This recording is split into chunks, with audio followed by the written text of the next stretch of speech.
तुमच्याही घरात मोठा भाऊ किंवा बहीण हुशार, सिन्सिअर आणि रिस्पॉन्सिबल, तर लहान रिस्क घेणारे, बडबड करणारे, फन लव्हिंग आणि थोडे रिस्पॉन्सिबल आहेत का? वेल, हा पॅटर्न ना सगळीकडे बघितला जातो आणि म्हणूनच यावर अनेक रिसर्चही केले गेलेत.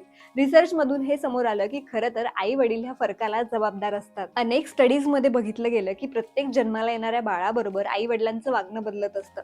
जसं पहिलं बाळ जन्माला येतं त्याच्याकडे जास्त लक्ष दिलं जातं, त्याच्यासाठी पहिल्यापासून नियम स्ट्रिक्ट असतात, त्याला शिस्त लावण्याचाही प्रयत्न अगदी पहिल्यापासून होतो.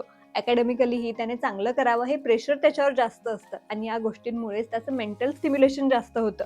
पण जसं दुसरं बाळ जन्माला येतं, एक्सपिरियन्समुळे आई वडील थोडे रिलॅक्स होतात आणि म्हणून त्या बाळाकडे जास्त लक्ष दिलं जात नाही आणि इथेच त्यांना जास्त स्वातंत्र्य मिळतं. अनेक वेळा मोठा भाऊ किंवा बहिणीला लहानग्यांवर लक्ष ठेवायला सांगितलं जातं आणि इथून मोठे रिस्पॉन्सिबल तर लहान इररिस्पॉन्सिबल होतात.